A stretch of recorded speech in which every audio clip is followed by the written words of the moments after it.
Irmãos, amém? Amém, irmãos? Amém. Davi era o escolhido e nós também somos escolhidos, irmãos. Vamos viver na verdade. Vamos viver na fé, irmãos. Se Davi não fosse o escolhido, mas a fazer mal onde ele estava, ele não teria essas bênçãos.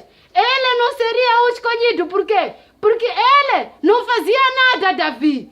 Ele vivia da maneira dele, de qualquer maneira. Nós vivemos da nossa maneira. Só que ele andava na verdade, irmãos. É o que nós devemos fazer. Vamos andar na verdade. Vai chegar o nosso dia. Vai chegar o nosso dia, irmãos. Vai chegar a nossa vez, meus irmãos. Deus foi embora, mas nos deixou o Espírito Santo para estar conosco. Esse Espírito Santo que fica sempre conosco, irmãos. Esse Espírito Santo que Deus deixou para nós vamos agradecer a Deus. Vamos ficar na verdade, para que aquele Espírito Santo seja feliz e fica conosco também limpo. Amém? Amém.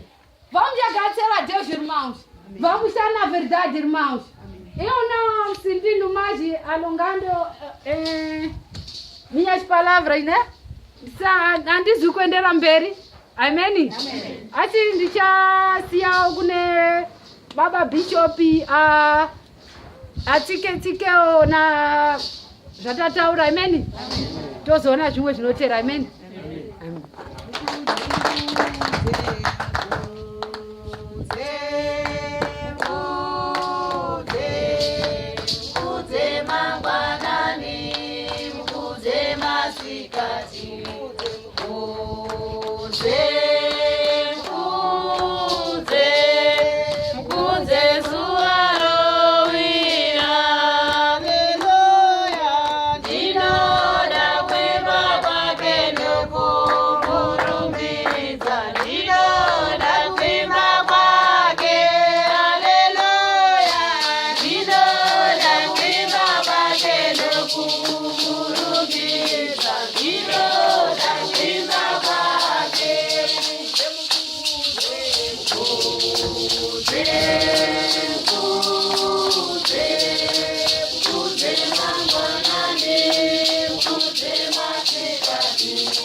Baba,